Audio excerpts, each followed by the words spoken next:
Shalom. I'd like to start off by giving all praises to Yahweh, Bashem Yahushai, Bashem Klungadash, the bonus of the apostles and elders of Great Millstone, and salutations to the old folk that scattered abroad at the four corners of the earth. So we're coming down to the wire in this thing, which is good. It's a great thing.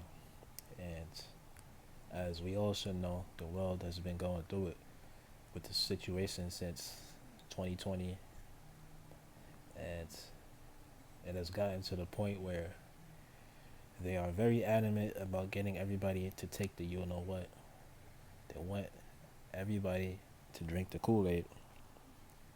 So if nothing else, this should show you that, yeah, Esau is indeed the devil, but also the fulfillment of Revelation 13 and 16 is right around the corner, because I don't believe that, you know, the jab is what a lot of people say it is. You know, they say it's the fulfillment of Revelation 13 and 16.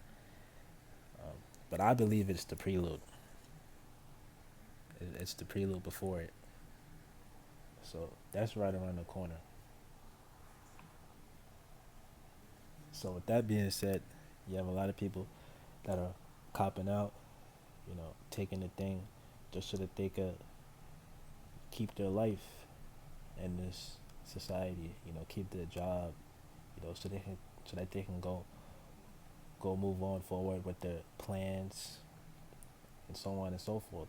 But if you're in the truth, you know that there's no future here in America. You know that this place is going to be destroyed. The inevitable is the inevitable. And ultimately, that's what we're waiting on to happen.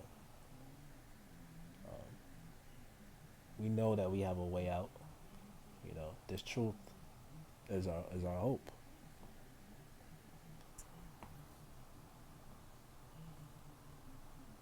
So this is Ecclesiastes, the first chapter, verse 17. I'll start. And I gave my heart to know wisdom, meaning you gave your mind to know wisdom, which is his truth, and to know madness and folly. Because when you come into this truth, you know that things are supposed to be set up a certain way, but they're not. And in a sense, that can make you go mad. And you see all the folly that's set in high dignity in this society.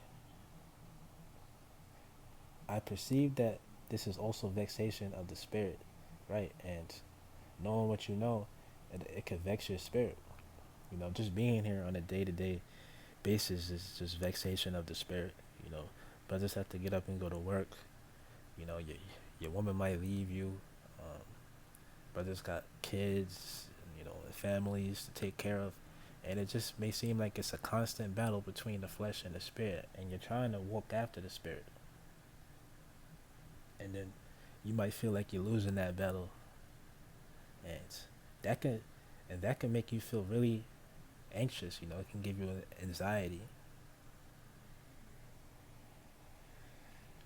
Verse 18: For in much wisdom is much grief, and he that increases knowledge increases sorrow. So that's what comes along with being in this truth. Grief comes along with it. You know, vexation of the spirit, because like I said, you know what's getting ready to happen, and you want it to, you know, hurry up and happen, and you know that things are supposed to be set up a certain way, but it's not, and that can just bring you much grief.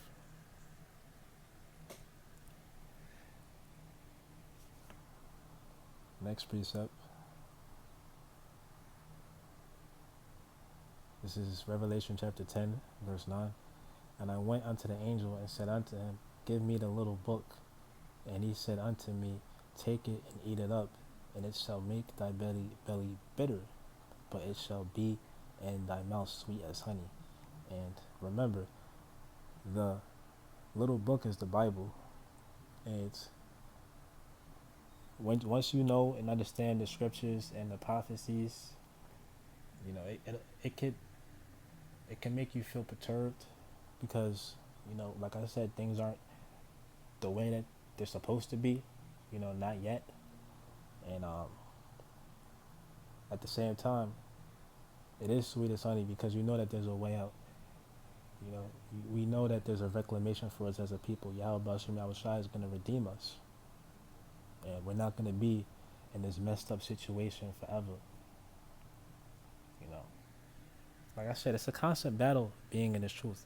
You know, it's a balance between, remaining in the spirit and not walking after the flesh, and really, also surviving.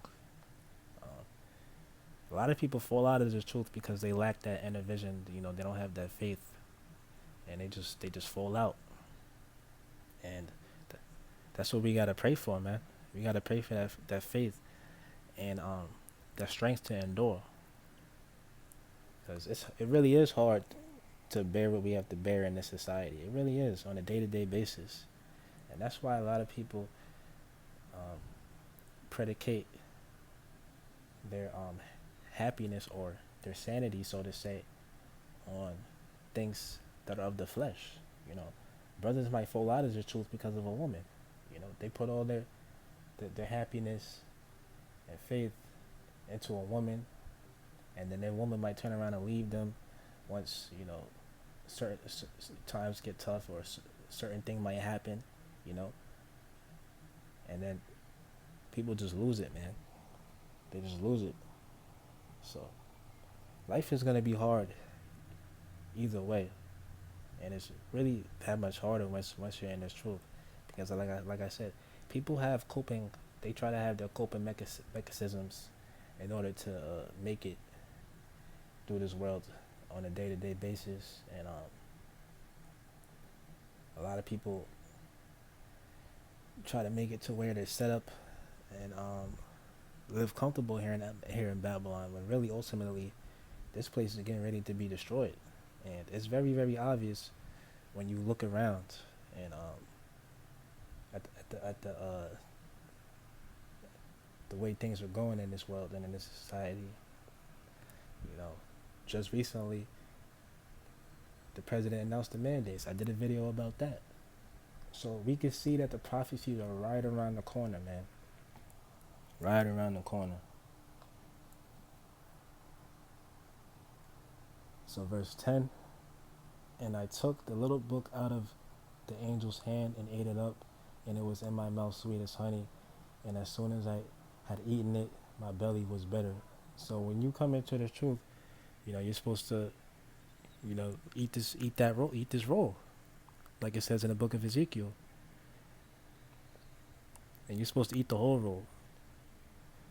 So at the same time, it can make your belly bitter, because like I said, things aren't the way that you would like them to be. Your life might not be going the way that you would like it to be. And that's why you gotta have that strength to endure, man. You gotta pray for that faith, and also get into these prophecies, man, because that's one of the main things. Knowing and understanding these prophecies, and when you look around, you know that these prophecies are getting ready to be fulfilled. Mainly, Revelation 13:16, and we see all these laws that are being passed surrounding the what. Esau is very adamant about getting you to take it. So people should be wary of that, of why they want them to take that thing, man. And it's coming down to the point where you're not gonna even be able to have a job if you don't take it. You're not gonna be able to travel. You're not gonna be able to do certain things. It's gonna come with the stipulations. So those who are in the know, or those who are privy and in this truth, they know that there's a way out. You have a lot of people that don't know what the hell is going on, and they feel like the only way that they can make it, and the only way out, is to just cop out and take the thing, do whatever Esau tells them to do. When really, it's not going to end well. It's not going to end well for them. So that's one of the bright sides about being in this truth, knowing the future. And then, one of the things that could be hard is the fact that it's just not here yet. And that's what's going to lead me to my next precept, Habakkuk 2, verse 3. For the vision is yet for an appointed time, but at the end it shall speak and not lie.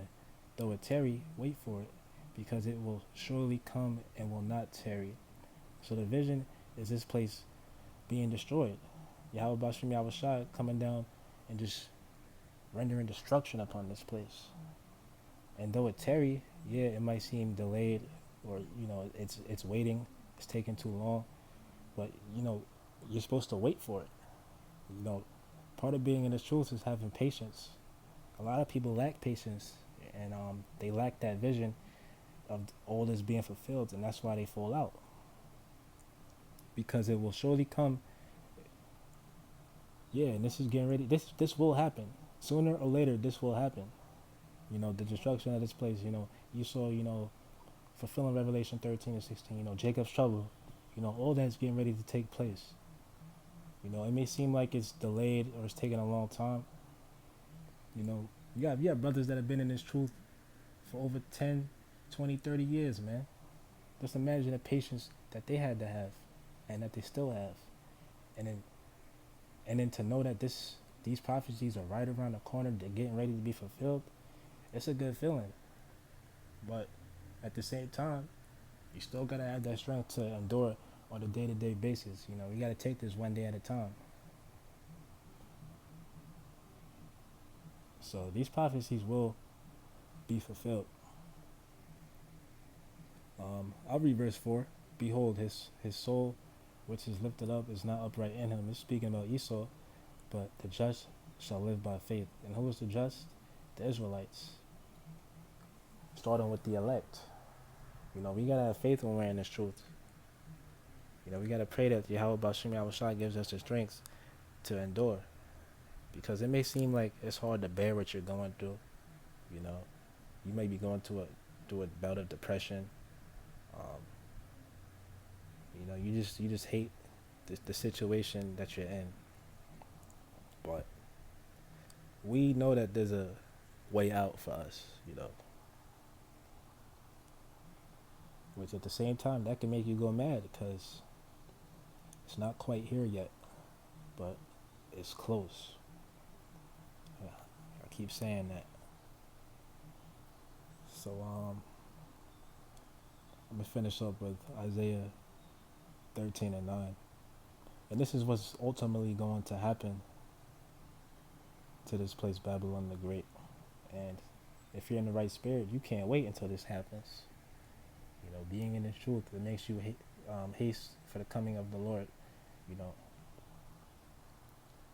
So this is Isaiah 13 and 9. Behold, the days of the Lord come as cruel, both with wrath and fierce anger, to lay the land desolate.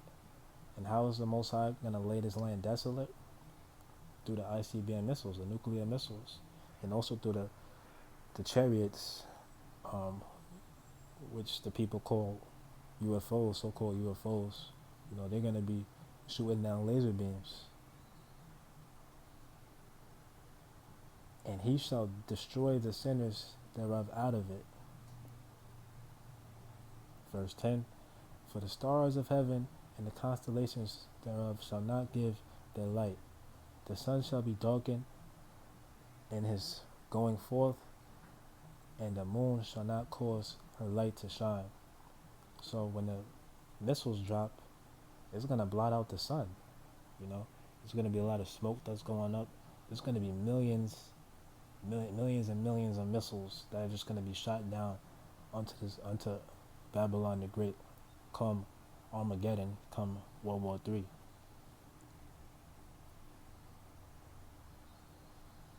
Verse 11, and I will punish the world for their evil and the wicked for their iniquity, and I will cause the arrogancy of the proud to cease, and I will lay low the haughtiness of the terrible. So this is what's getting ready to happen, man.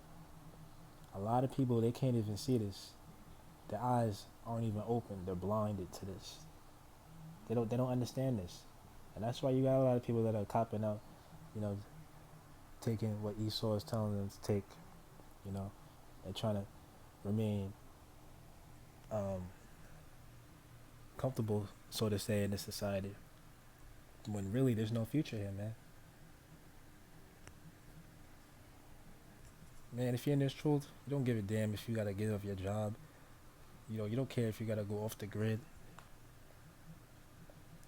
because the scriptures say, "He that um, loveth his life shall lose it, and he that hateth it shall keep it." Roughly paraphrasing. So, if you really trying to stay here in this society, and keep your little job, then all right, you could do that, but just know it's not gonna end well for you. It's gonna lead to your demise. The Most High he's getting ready to have that that sifting process, So a lot of people are gonna be set up for the destruction, ultimately. Verse 12, and I will make a man more precious than fine gold, even a man, than the golden wedge of Ophir. Therefore I will shake the heavens, and the earth shall remove out of her place in the wrath of the Lord of hosts, and in the day of his fierce anger. And what's going to shake the heavens? The missiles. When the destruction comes. Verse 14, and it shall be as the chased roe, and as a sheep that no man taketh up. They shall every man turn to his own people, and flee every one into his own land. So you're gonna have a lot of people that are gonna be trying to get out of America. Verse 15, everyone that is found shall be thrust through, and everyone that is joined unto them shall fall by the sword. So you don't want to be joined unto Esau, man, because you're just gonna go down right with them, especially those that are in the military.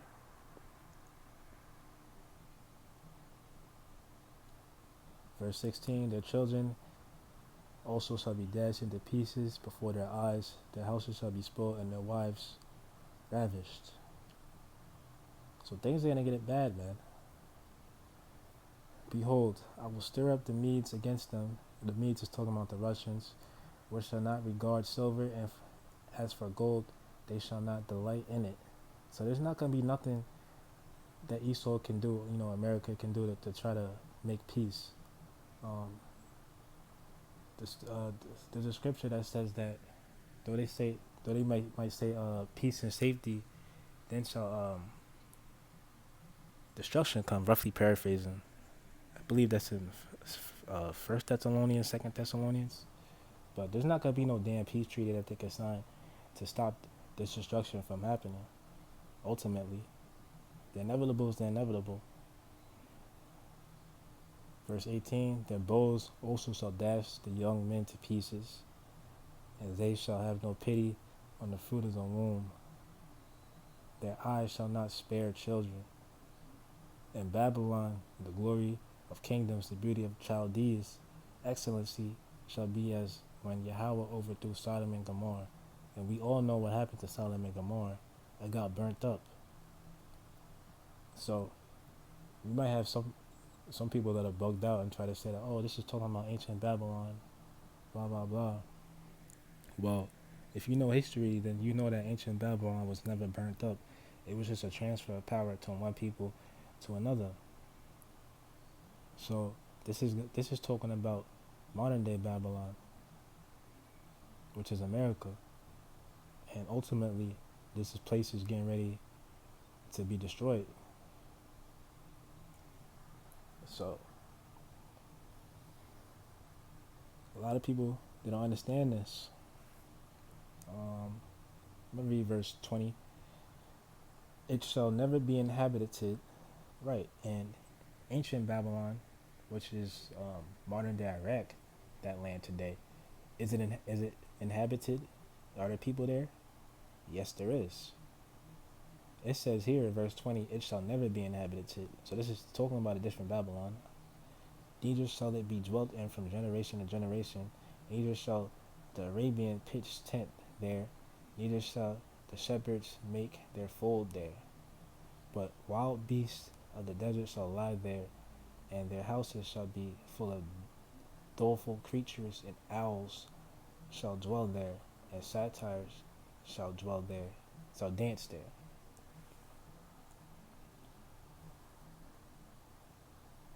Verse 22, and the wild beasts of the island shall cry in their desolate houses, and the dragons in their desolate places, and in her time is near to come, and in her days shall not be prolonged. So ultimately, America is not going to be inhabited. It's going to be like a desert from the destruction. All right. So